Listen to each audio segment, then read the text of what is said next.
السلام عليكم ورحمة الله وبركاته.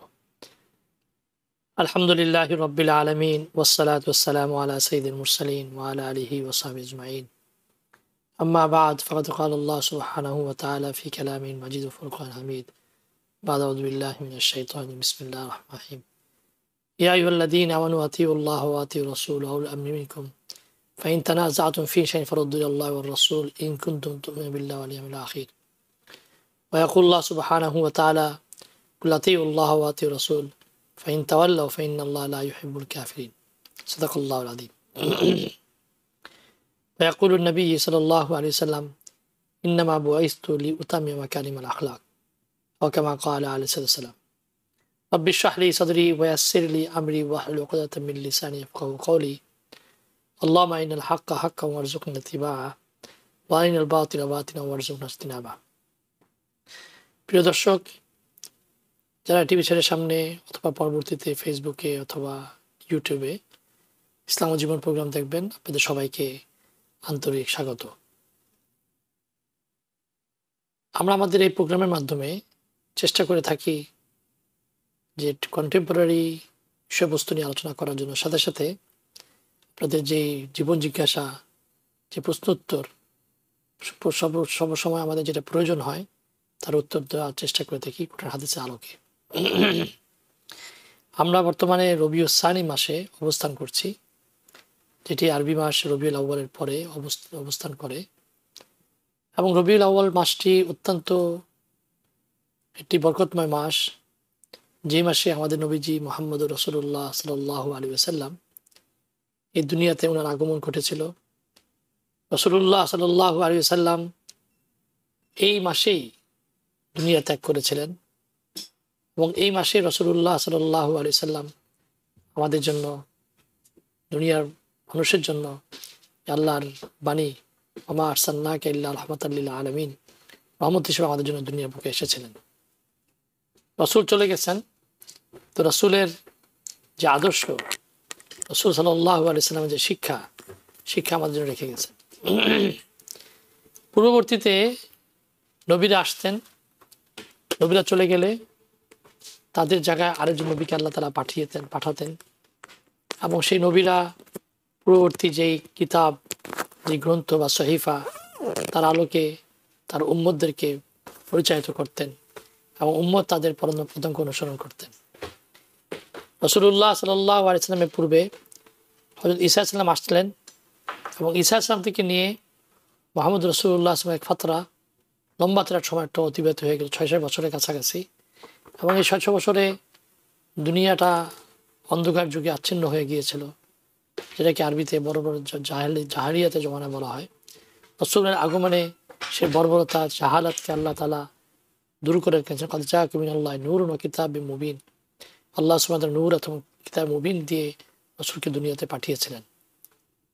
রাসূল চলে গেছেন, কিন্তু রাসূলের শিক্ষা আমাদের জন্য রেখে গেছেন, এবং বলে গিয়েছেন বাল্লিগু আন্নী ওয়ালাউ আয়া, তোমাদের কাছে আমার একটা মেসেজ যদি পৌঁছে থাকে, সে সময় অন্যকে কনভে করো এবং পৌঁছায় দাও।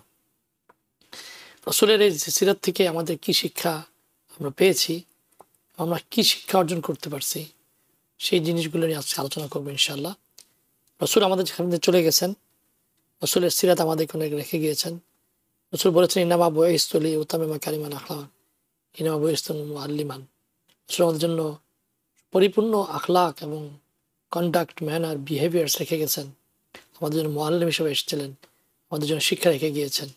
সেই আলোকে যে আমরা পরিচালিত হয়ে থাকি, আল্লাহ সুবহানাহু আমাদেরকে দুনিয়াতে এবং আখিরাতে উভয় জায়গায় সাফল্যমণ্ডিত করবেন এবং আমাদের সাকসেস করবেন। কোরআনের মধ্যে আল্লাহ বলেছেন ইয়া আইয়ুহাল্লাযীনা আমানু আতিউল্লাহ ওয়া আতিউর রাসূল, হে মুমিন তোমরা আল্লাহ এবং আল্লাহর রাসূলের তাআত করো। অন্যত বলেছেন ওয়া আতিউল্লাহ ওয়া আতিউর রাসূল ফাইন তাওয়াল্লাউ ফাইন্নাল্লাহা লা ইউহিব্বুল কাফিরিন।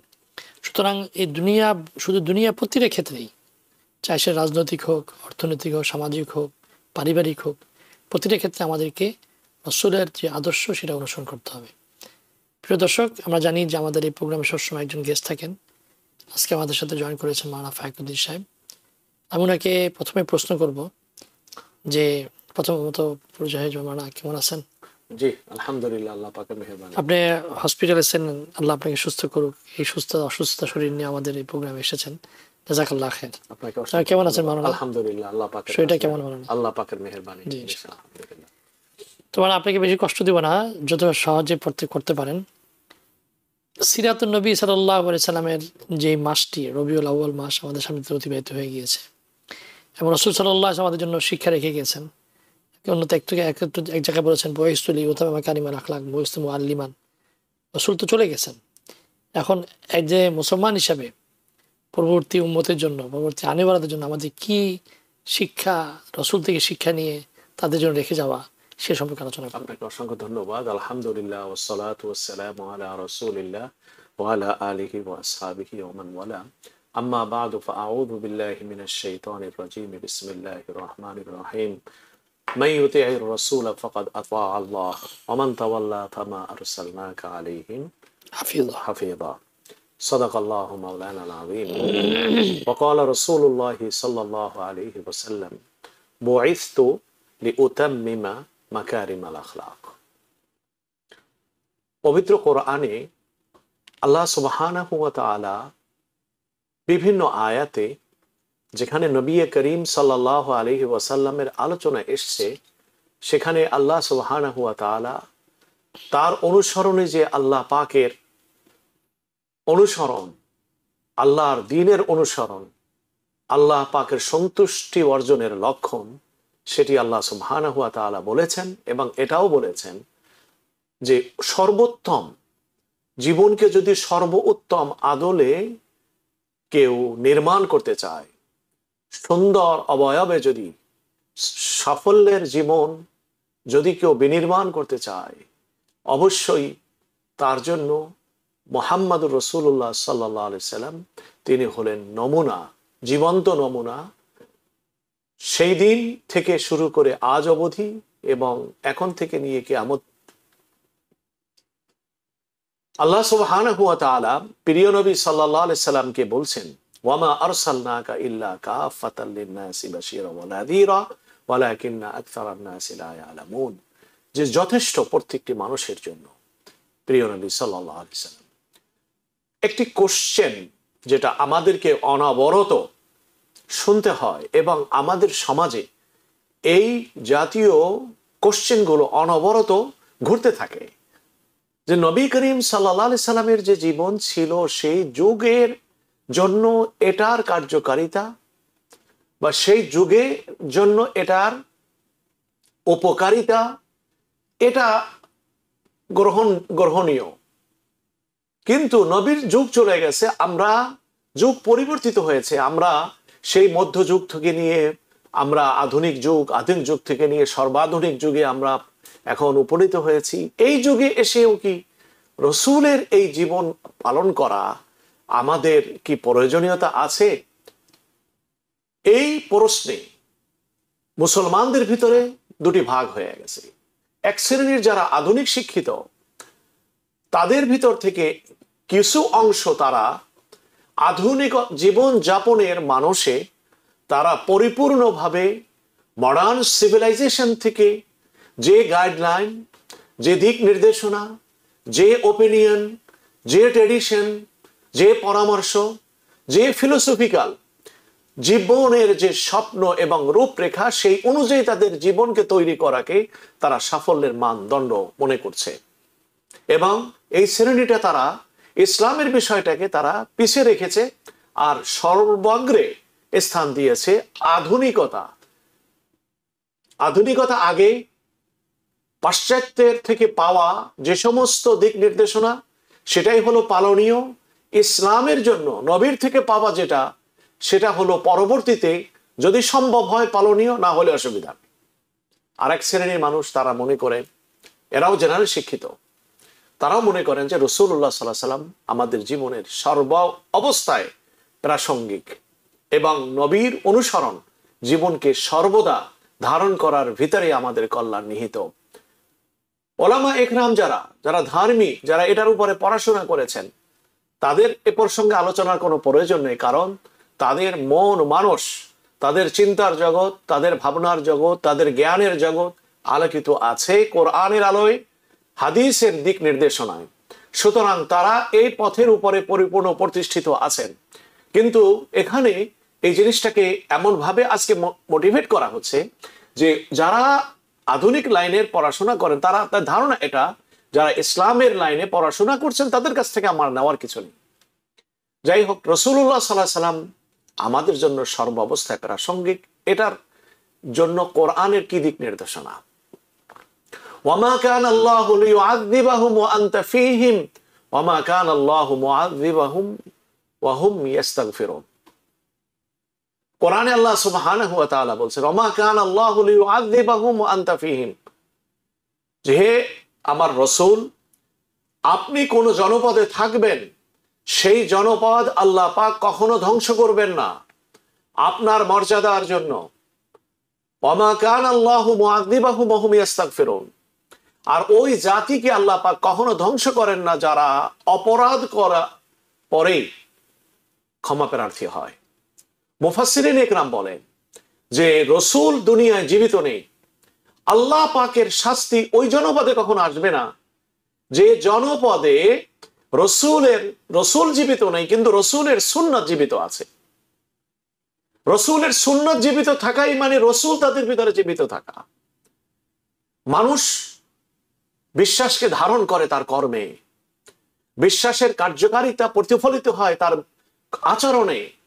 বিশ্বাস যে তার অন্তরের ভিতরে প্রভাব সৃষ্টি করে আছে সেটা প্রকাশিত হয় তার অভিব্যক্তিতে, আচারিত জীবনে।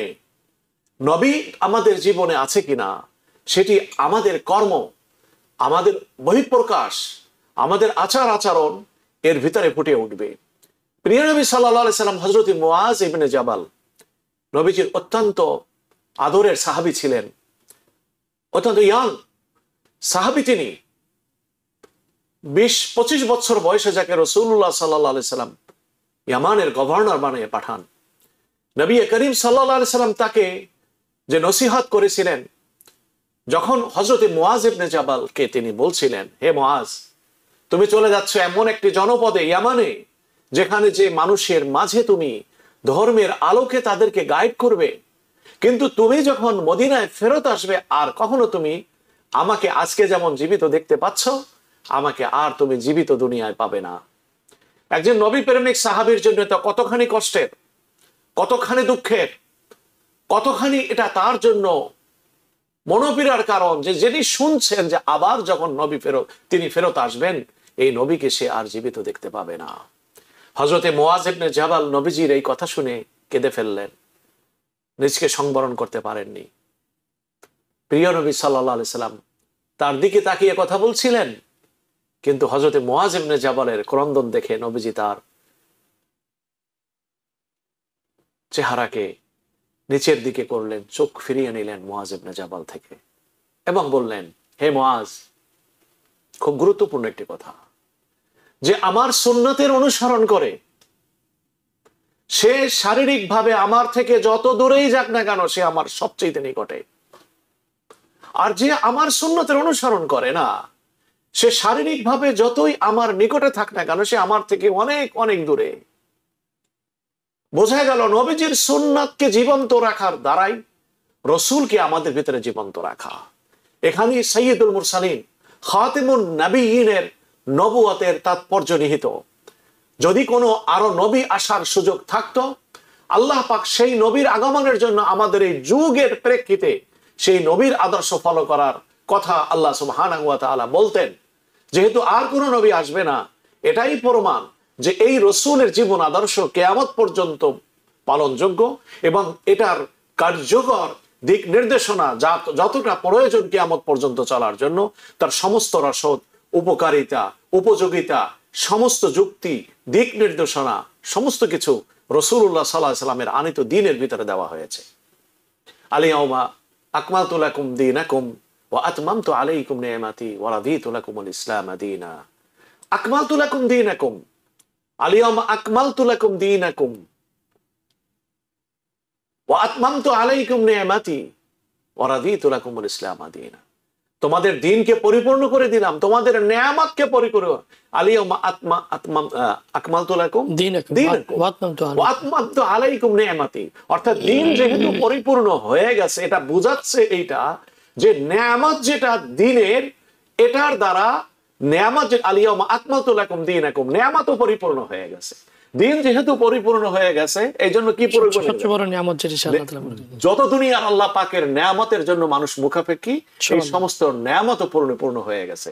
ওয়ারাদিতু লাকুমুল ইসলাম দীনা, আর জীবন বিধান হিসেবে আল্লাহ সুবহানাহু ওয়া তাআলার কাছে মনোনীত একমাত্র ইসলাম।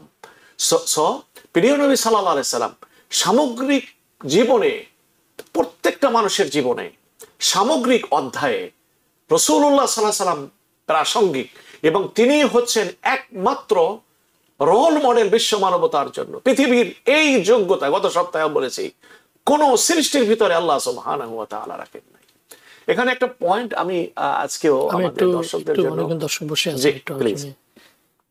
প্রিয় দর্শক, যিনি অনেকক্ষণ ধরে অপেক্ষা করছেন, দয়া করে আপনার নাম বলে প্রশ্ন করুন।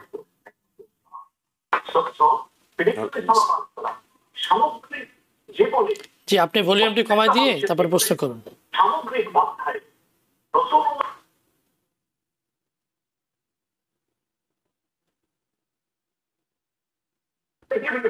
কথা বলবো না তো, আমি তো টিভিতে দেখছি ওনার কথা বলছিলাম। হ্যালো, জি বলছি, জি বলুন, শুনছি।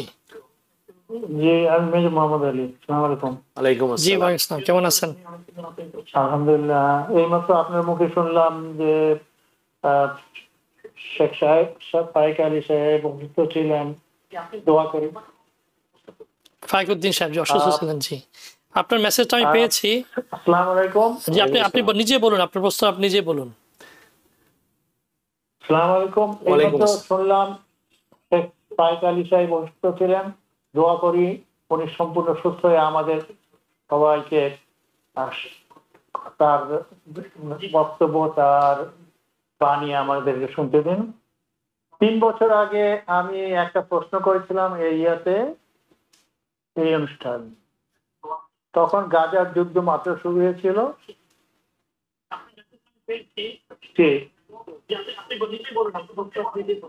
3 বছর আগে গাজার যুদ্ধ শুরু হওয়ার পর আমি শ্রদ্ধেয় শেখ ফায়েক আলী সাহেবের কাছে আমার মৃত্যুর পর আমাকে কবরস্থ করার বিষয়ে একটা প্রশ্ন করেছিলাম। তিনি আমাকে উপদেশ দিয়েছিলেন অযথা কবর করার ক্যাসেট বা বাক্সের জন্য খরচ করার বদলে ওই টাকা যদি গাজায় দান করা হয় তবে অনেক পরিবার খেতে পারবেন। আজ 3 বছর পর গাজার অসহায় মানুষদের সাহায্যের জন্য কোনো মুসলিম দেশ সাহস নিয়ে আগায়নি। সেটা নয় বাদ দিলাম, আমরা মসজিদের খুতবা ও বিভিন্ন ভাষণে গাজার অসহায় মানুষদের কথা বলি, কিন্তু পারতপক্ষে কিছুই করতে পারি না বা করি না। চেষ্টা করলেও ইসরায়েলের বাধায় গাজায় কেউ অর্থ বা সাহায্য নিয়ে যেতে পারেন না। ইমাম আব্দুল্লাহ কামালও অনেক চেষ্টা করেছেন, শেষে তিনি যেতে পারেননি, সেই পরিকল্পনা বাদ দিয়েছেন। কিন্তু 2-3টে আন্তর্জাতিক সাহায্য সংস্থা, যারা মুসলিম সাহায্য সংস্থা নয়, যেমন জাতিসংঘের অধীনে ফুড ফর ওয়ার্ক প্রোগ্রাম, তারা অন্যতম গাজায় সাহায্য দানকারী। তারা শুধুমাত্র গাজার জন্য আলাদাভাবে সাহায্য নেন, আলাদা অ্যাকাউন্টিং করেন এবং সমস্ত টাকা শুধুমাত্র গাজায় তারা সাহায্য করেন। নিউ ইয়র্ক স্টেটে 300-র বেশি মসজিদ আছে। প্রতি মসজিদে প্রতি সপ্তাহে যে হালাকা বা খানা দানা হয় বিভিন্ন অনুষ্ঠানের জন্য, তাতে প্রতি সপ্তাহে কমপক্ষে $500 খরচ হয়, বেশিও হয়। সেই হিসাবে সপ্তাহে $1.5 লক্ষ, মাসে $4.5 মিলিয়ন আমরা খেয়ে আনন্দ ভোগ করি বা আমরা সুখ ভোগ করি। প্রতি শুক্রবার প্রতি মসজিদ যদি একমাত্র $100 ওয়ার্ল্ড ফুড প্রোগ্রামকে, যদি এটা মুসলিম সাহায্য সংস্থা নয়, তাদের হাতে তুলে দিই, তাহলে প্রতি সপ্তাহে $30,000 তাদেরকে আমরা দান করতে পারি। আমরা শুধু কি অন্যকে দোষ দেব, মুসলিম দেশগুলোকে দোষ দেব, কিন্তু আমরা নিজেরা কিছুই করব না? আমাদের মসজিদগুলো কি কোনো দায়িত্ব নাই? আপনাকে অসংখ্য ধন্যবাদ প্রিয় দর্শক, আপনার আপনাকে অসংখ্য ধন্যবাদ। সুন্দর একটি এই কথা মানে বলে আমি আপনার প্রশ্নটা করেছি, আজ ইমাম সাহেব সমবেদনাপূর্ণ যে উনি আপনার হয়তো বিভিন্ন কারণে সুযোগ পাননি, কিন্তু আপনার মাধ্যমে যদি আপনি বলেন তাহলে হয়তো অনেকে উৎসাহী হবেন দান করার জন্য। জি, আমি মেজর মোহাম্মদ আলী সাহেব, অমুসলিম যে সংস্থা, তার মাধ্যমে দান করলেও গাজার মানুষ সাহায্য পাবে। জি মেজর মোহাম্মদ আলী সাহেব, ধন্যবাদ আপনার উত্তর। আমি আপনার প্রশ্নের জন্য, আপনি আমার কাছে এর আগেও লিখিত প্রশ্ন পাঠিয়েছেন, আমি পড়ার আগে আপনি মাশাআল্লাহ প্রশ্ন করেছেন। এখানে আমাদের মেজর সাহেব উনি একজন মুক্তিযোদ্ধা এবং সেক্টর কমান্ডারের মধ্যে ছিলেন এবং অত্যন্ত সম্মানিত মানুষ, পত্রিকায় লেখালেখিও করেন, সর্বদা আমাদের এই প্রোগ্রাম দেখে থাকেন। ধন্যবাদ আপনার এই প্রশ্নের জন্য। এখন 2টা প্রশ্ন করেছেন। একটা হলো যে আপনি, আমার খেয়াল আছে আপনি প্রশ্ন উনি করেছেন, আপনি বলছেন যে এই টাকাগুলো আমি কোথায় মৃত্যুবরণ করবো সেটা তো আমার জানা নাই, কবরস্থান কিনা বা তার জন্য তৈরি করার থেকে উত্তম হলো আপনি রাস্তা, আল্লাহ রাস্তাকে দান করেন, সওয়াব পাবেন। ওনার 2টা প্রশ্ন। একটি প্রশ্ন হলো যে ফুড প্রোগ্রাম বা যে জাতীয় যে প্রোগ্রামগুলো আছে এগুলোতে আমাদের যে মসজিদগুলোতে আমরা যেভাবে খাওয়া দাওয়া করি প্রতি সপ্তাহে বিভিন্ন মসজিদে, সেখান থেকে একটা প্রশ্ন, যদি খাওয়া যদি আমরা বিরিয়ানি না খাইয়া যদি আমরা হালকা খাওয়ার মধ্যে সমাপ্ত করে এই টাকাটা যদি আমরা বিভিন্ন যে সংস্থাগুলোর মধ্যে পাঠাই তাহলে আমাদের অনেক উপকার হয়। এই ব্যাপারে আমরা যদি সচেতনতা করতে পারি। প্রস্তাবনা। তবে এখানে যেটা ধর্মীয়, এক্ষেত্রে ব্যাখ্যাটা কি? আমরা যদি এই দৃষ্টিভঙ্গিতে এই বিষয়টাকে বিশ্লেষণ করি যে আমরা যে মসজিদে উইকলি যে খরচটা আমরা করি, এটা না করে এই টাকাটাকে যদি আমরা গাজায় আমরা দিয়ে দেয়, তাহলে তো সেটা আমাদের এই এক সপ্তাহের খরচের দ্বারা হয়তো দেখা গেল 5টা ফ্যামিলি তাদের একটা মাস ব্যবস্থা হয়ে গেল। কথা ঠিকই। আমাদের এখন এই পয়েন্টে, এই প্রেক্ষিতে শরীয়তের যে মাসআলা, দৃষ্টিভঙ্গি হলো এটা যে আল্লাহ সুবহানাহু ওয়া তাআলা পবিত্র কোরআনে বলছেন ইয়াসআলুনাকা মাযা ইউনফিকুন, হে নবী তারা আপনাকে জিজ্ঞাসা করে যে আল্লাহর রাস্তায় তারা কি ব্যয় করবে। কুলিল আফওয়া, বলো যে তোমাদের, বলো যে তাদের যেন বিয়ন্ড ইওর ক্যাপাসিটি, হ্যাঁ না, তাদের যে প্রয়োজনীয়তা, তাদের যে নিজস্ব যে খরচাদি আছে, এগুলার বাইরে যা উদ্বৃত্ত আছে, যেগুলা তার মনে করো যদি সে না করে কোনো সমস্যা নেই, এইরকম যদি তার অর্থ থাকে, তাহলে সেই অতিরিক্ত সম্পদগুলো কি করবে? আল্লাহ রাস্তায় সে ব্যয় করবে। এজন্য ইসলামিক স্টেটের প্রথম ভিত্তি হলো অর্থনীতির জাকাত। জাকাত দিয়ে যদি সমাজের দরিদ্রতাকে দূর করা না যায়, তখন সেকেন্ড অপশন এইটা আসে যে প্রয়োজনের অতিরিক্ত টাকা যার কাছে থাকবে, এটা গভর্নমেন্ট বলবে যে তোমাদের প্রয়োজনের অতিরিক্ত টাকা তোমরা কি করো, দিয়া দাও। পৃথিবীর ব্যাংকে যেমন নাকি $ট্রিলিয়ন গুলো জমা আছে, এগুলা আটকায় রেখে সমাজ সিস্টেমে কি করে? এরা সুদের মাধ্যমে গরিবের রক্ত চষে। তো যাই হোক, এখন এই যে ক্ষেত্রে যেটা যে ইসলামের দিক নির্দেশনা আমরা বুঝলাম যে বলে যে প্রয়োজনের অতিরিক্ত, এখন এই যে সাপ্তাহিক যে খরচটা প্রত্যেকটা মুসলমান, আমি মনে করি গাজার বর্তমান যে খাদ্য দিয়ে খাদ্যকে অস্ত্র বানিয়ে এই অভিশপ্ত জাতিটা, এই অভিশপ্ত জাতির যে কর্ণধার, যে বিশ্ব মানবতার লজ্জা, এ যেভাবে এই শিশু, নারী ইত্যাদি এদেরকে কষ্ট দিচ্ছে, প্রত্যেকটা মুসলমানের অন্তর এটার জন্য রক্তক্ষরণ হচ্ছে, কোনো সন্দেহ নেই। যদি এমন সুযোগ হতো যে এখন এই টাকা দিলে এই টাকাটা ফিলিস্তিনের মানুষগুলো পাবে, এরকম যদি সুনিশ্চিত কোনো উপায় এখন সামনে এসে যায়, আমি মনে করি মসজিদের ওই খাবারের, সাপ্তাহিক খাবারের ওই দিকে কোনো মুসলমান গুরুত্ব দিবে না। আমরা আমাদের মসজিদে প্রত্যেক শুক্রবারে ঘোষণা দেওয়া থাকে এবং আমাদের মসজিদের মনিটরে লেখা আছে ডোনেট ফর গাজা, এবং এটার জন্য আলাদা সেকশন আমরা তৈরি করে রাখছি যে যারা টাকা দিতে চান তাদের জন্য আলাদা টাকা এখানে রাখা আছে। আর এখানে গভর্নমেন্ট যে সমস্ত অর্গানাইজেশনকে রিলিফ অর্গানাইজেশন হিসাবে বা ইন্টারন্যাশনাল রিলিফ অর্গানাইজেশন হিসাবে স্বীকৃতি দেন, সে সমস্ত অর্গানাইজেশনের কাছে আমরা পৌঁছে দিই।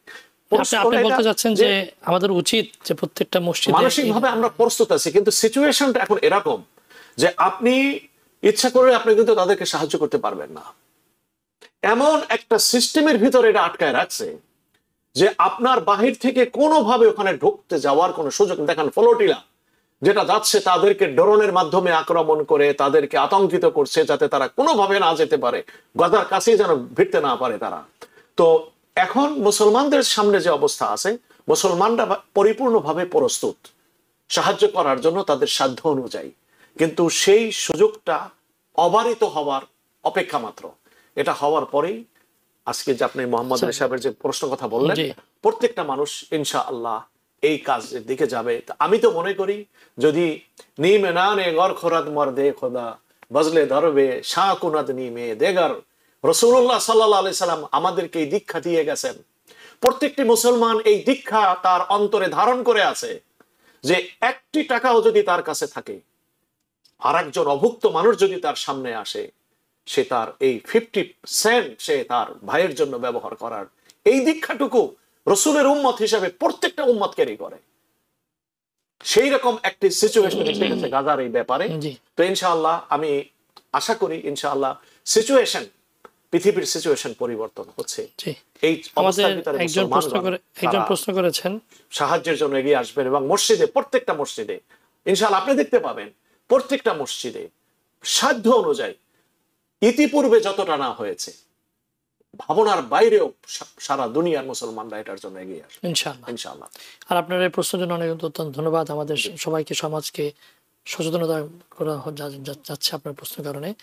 আমাদের এক ভাই প্রশ্ন করেছেন এবং আয়াত লিখে দিয়েছেন যে ওয়াদরিবাত আলাইহিম যিল্লাতু ওয়াল মাসকানা ওয়া বাউ বিগাদাবিন মিনাল্লাহ, যে আল্লাহ তাআলা সূরা আল ইমরানের মধ্যে বলেছেন যে ইহুদিরা লাঞ্ছিত হবে, তাদের ঘর বাড়ি থাকবে না, এবং আল্লাহর আযাব তাদের উপরই, ওয়া বাউ বিগাদাবিন মিনাল্লাহ। তা আমরা দেখি যে ইহুদিদের যেই স্পর্ধা তারা বিশ্ব নেতৃত্ব দিচ্ছে এবং তাদেরকে কেউ কিছু করছে না, এটা তো কোরআনের আয়াতের খেলাফ মনে হচ্ছে। এটা কেমন জিনিস? জি, এটা হলো আমাদের কোরআনকে পরিপূর্ণভাবে না বোঝার কারণে।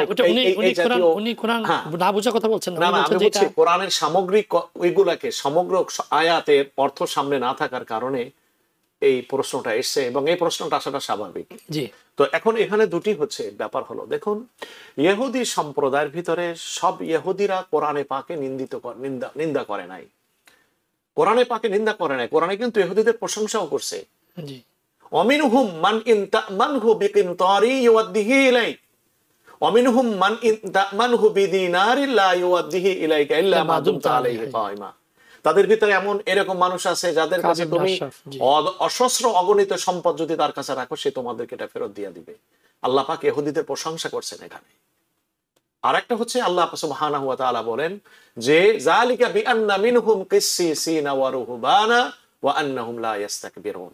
তাদের ভিতরে অনেক আছে সাধু, সন্ন্যাসী, দুনিয়া বেরাগী, দুনিয়ার পিছনে নাই। এগুলা কোরআন শরীফে আল্লাহ সুবহানাহু ওয়া তাআলা বলেছেন। ইহুদিদের দুটি অংশ, একটা হলো জায়নিস্ট।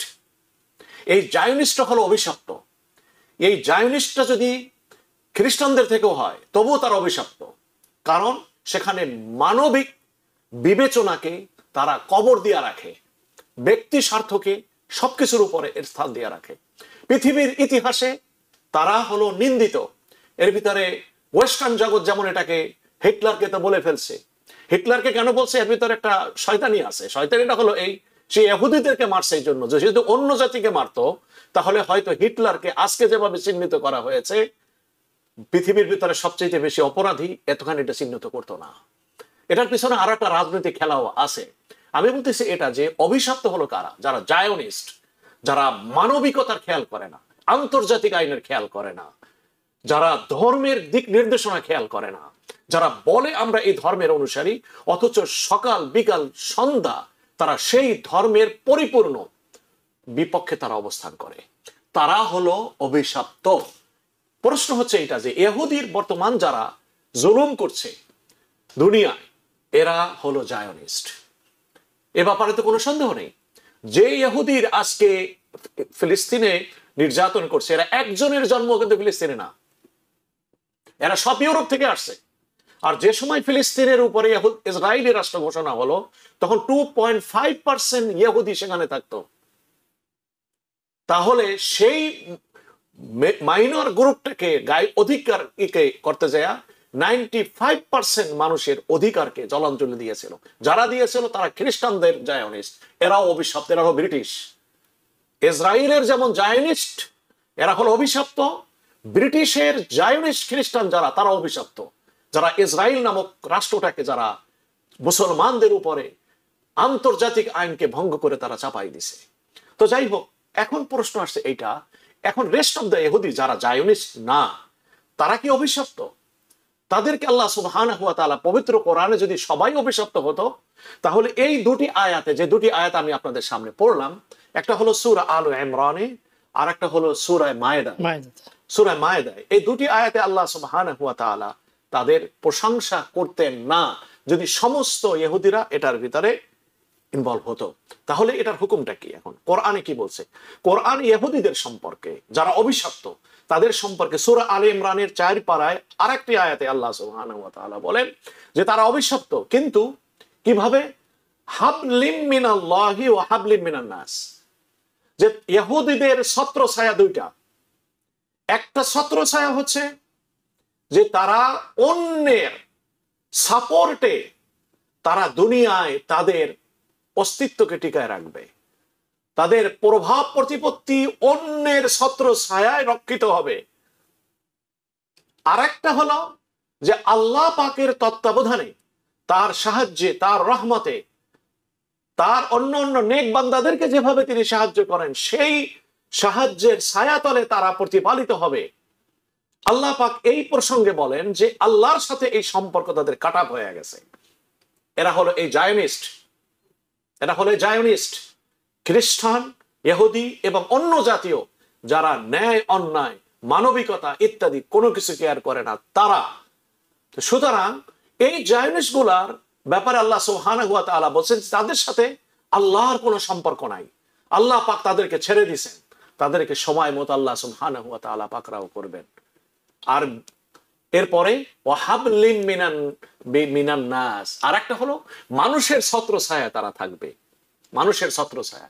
আজকে যে অভিশপ্ত রাষ্ট্র এবং অভিশপ্ত এই জায়নিস্ট নিকৃষ্ট বিশ্ব মানবতার, বিশ্ব মানব চতুষ্পদ জন্তু ওদের চাইতেও সভ্য, ওদের চাইতেও ভদ্র, ওদের চাইতেও মানবিক, ওদের চাইতেও উন্নত বিশ্ব মানবতা, এই জাতীয় লোমহর্ষক ইতিহাস দুনিয়ার কেউ দেখে নাই। শিশু বাচ্চাদেরকে অকাতরে এভাবে হত্যা করে, অসহায় নারীদেরকে এভাবে হত্যা করে, গর্ভবতী নারীকে এভাবে হত্যা করে। আন্তর্জাতিক ল, জাতিসংঘের ল, বিশ্বের যে সমস্ত যুদ্ধের জন্য যে সমস্ত রুল আছে, সমস্ত কিছু তারা লঙ্ঘন করছে। পৃথিবীর কোন ইতিহাসে দেখবেন না এই অভিশপ্ত জাতিটা এরা এগুলা করছে। এই জায়নিস্ট কিভাবে করছে? আল্লাহ সুবহানাহু ওয়া তাআলা বলেন ওয়াহাবলিম মিনান নাস, আরেকজনের ছত্রছায়ায়, আরেকজনের পৃষ্ঠপোষকতায় তারা এই জাতীয় কাজ দুনিয়ায় তারা করবে, কর্তৃত্ব টিকায় রাখবে। আজকে যদি যে সমস্ত দেশ তাদেরকে পৃষ্ঠপোষকতা দিচ্ছে, যদি এই অভিশপ্ত জাতির, অভিশপ্ত শ্রেণীর উপর থেকে তাদের পৃষ্ঠপোষকতা 1 সেকেন্ডের জন্য উঠে যায়, সারা বিশ্ব মানবতার ধিক্কায় থুতুতে এরা নিমজ্জিত হয়ে যাবে মাটির অতল গহ্বরে। শুধু কারা টিকায় রাখছে? বিষয়ে আমরা সবাই এটা জানি, তাদের কোনো অস্তিত্ব নাই যদি এদের পৃষ্ঠপোষকতা না পায়। যে রোমানদের যে অংশটা, যে দুনিয়ায় নিজেদেরকে শ্রেষ্ঠ মনে করছিল, ওরা যুগে যুগে আমেরিকার সমাজেও আজকে দেখা যায় সেই ওদের আস্তে আস্তে মর নিচ্ছে। ওই যে সিলেক্টেড কিছু পিপুল, যাদের এটাকে বলা হয় এস্টাবলিশমেন্ট, সেই এস্টাবলিশমেন্টের ওই যে নির্বাচিত কতিপয় কিছু মানুষ, তারা বিশ্বে তাদের কর্তৃত্ব প্রতিষ্ঠা করার জন্য সম্পদ, রাজনীতি, বিশ্ব ব্যবস্থা নিজেদের ইচ্ছা মতো পরিচালনা করার হাতে নিয়েছে। এদের ছত্রছায়ায় এই অভিশপ্ত জাতিটা তারা মুসলমানদেরকে বা এই ফিলিস্তিনের এই পবিত্র ভূমিতে তারা রক্তপাত ঘটাচ্ছে। সুতরাং আল্লাহ পাক সুবহানাহু ওয়া তাআলা বলছেন আল্লাহর সাথে সম্পর্ক কাটাব, কিন্তু মানুষের ছত্রছায়ায় তারা থাকবে, কিন্তু অভিশাপ তাদের আছে। এখন আল্লাহ পাকের অভিশাপটা কি এটা আমরা বুঝতে পারি, পৃথিবীর কোন জাতি এদেরকে ভালো জানে না। শুধু তাই নয়, এবং সময় মতন আল্লাহ তাআলা ধরেন, আল্লাহ তো ভালো জানেন যে আল্লাহ সুবহানাহু ওয়া তাআলা কখন কাকে কোন সময় পাকড়ে। আল্লাহ একটা বাংলা একটা কথা আছে যে আল্লাহ ছাড় দেন কিন্তু ছেড়ে দেন ছেড়ে দেন না। জি, তো আমরা সেই অপেক্ষায় আছি আল্লাহ তাআলা ছাড় দিচ্ছেন। আমি এই আলোচনায় বহুবার বলেছি যে তারা বখতে নাসারের সময় তারা কিভাবে নিগৃহীত হয়েছিল তারা জানে। জি, বা তাইতাস রুমির সময় কি পরিমাণ নিগৃহীত হয়েছিল, 70-এ কি পরিমাণ ইহুদিদেরকে হত্যা করেছিল, যে হাঁটু পরিমাণ রক্ত ফিলিস্তিনে এসেছিল। মুসলমানদের দ্বারা ইহুদিরা কোনোদিন নিগৃহীত হয় নাই, ইতিহাসে নাই, বরং জায়গা দিয়েছে। বরং সারা ইতিহাসের পুরা অধ্যায়, ইতিহাসের পুরা অধ্যায় হিস্ট্রি যারা জানে তারা জানে ইহুদিরা সবচেয়ে বেশি নিগৃহীত হয়েছে খ্রিস্টানদের দ্বারা, মুসলমানদের দ্বারা নয়। বরং স্পেন থেকে যখন মুসলমানদেরকে বের করে দেওয়া হয় তখন তুর্কি খলিফারা তারা ফিলিস্তিনে ওই মুসলমানদের সাথে ইহুদিদেরকে ফিলিস্তিনে স্থান দিয়েছিল।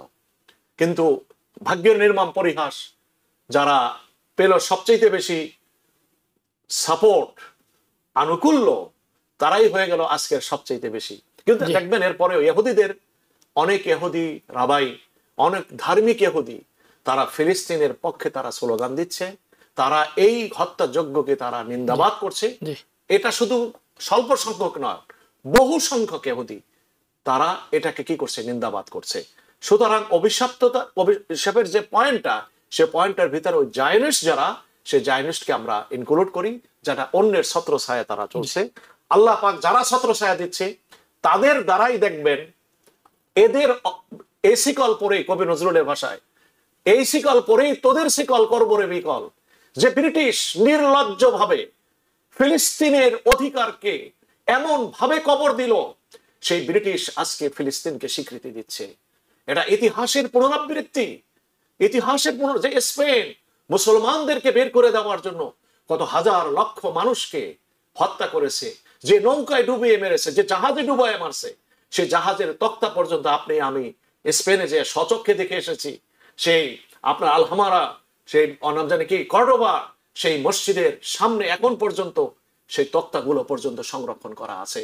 সেই স্পেন আজও কি করছে, সেই ইহুদিদের বিপক্ষে আজকেও তারা ফিলিস্তিন রাষ্ট্রকে তারা স্বীকৃতি দিচ্ছে।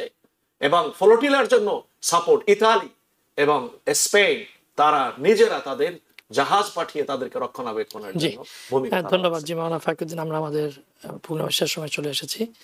প্রিয় দর্শক, আপনাদের প্রশ্ন, বিশেষ করে যারা প্রশ্ন করছেন তাদের সবাইকে ধন্যবাদ। আল্লাহ সুবহানাহু আমাদেরকে, সমস্ত বিশ্বের মুসলমানদেরকে, যারা নিপীড়িত, নির্যাতিত, শোষিত, বঞ্চিত, যারা নাকি স্টিম রোলারদের আক্রান্ত, তাদেরকে সাহায্য করুন এবং আমাদেরও সেই ব্যাপারে সচেতন হওয়া উচিত। আল্লাহ আমাদের সবাইকে সচেতন হওয়ার এবং তাদেরকে সাহায্য করার জন্য আমাদের দু হস্তে দান করতে পারি, সে তৌফিক আমাদের দান করুন। আজকের মতো ইসলাম জীবন শেষ করছি। আসসালামু আলাইকুম ওয়া রাহমাতুল্লাহি ওয়া বারাকাতুহু। টিবিএন 24 টেলিভিশন দেখতে আজই কল করুন 7187776556। লগ ইন করুন www.totalcablebd.com। নিউ ইয়র্ক থেকে সম্প্রচারিত টিবিএন 24 টেলিভিশন বিশ্বজুড়ে বাঙালির কণ্ঠস্বর।